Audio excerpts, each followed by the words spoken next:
Am I dreaming?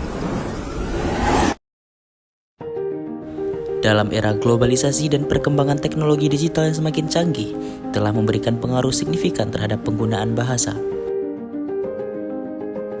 Bahasa merupakan sebuah elemen fundamental dalam kehidupan manusia. Tanpa bahasa, akan sangat sulit bagi manusia untuk berkomunikasi, bertukar ide, dan menyampaikan perasaan mereka.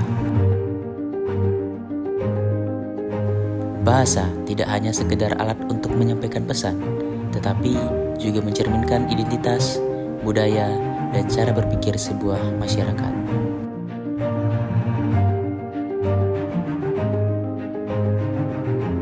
Untuk menanggulangi isu ini, dengan bangga saya membuat sebuah krida dengan permainan interaktif yang disebut kartu kuis bahasa.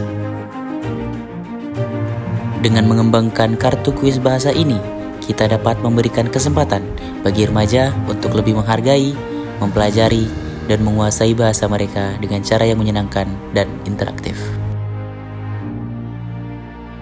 Kemudian, saya juga pernah aktif di forum genre Tanah Datar dan Sumatera Barat, lalu saya memiliki kegemaran bernyanyi untuk mengisi waktu luang.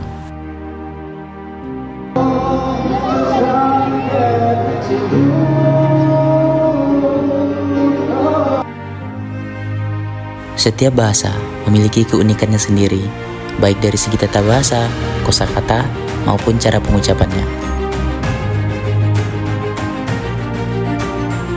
Bahasa yang mengalir begitu indah membawa kita dalam petualangan linguistik yang memesona. Menari di antara dialek dan logat dengan keanggunan yang memukau. Saya, Elit Agusril, finalis Duta Bahasa Sumatera Barat 2024. Salam literasi.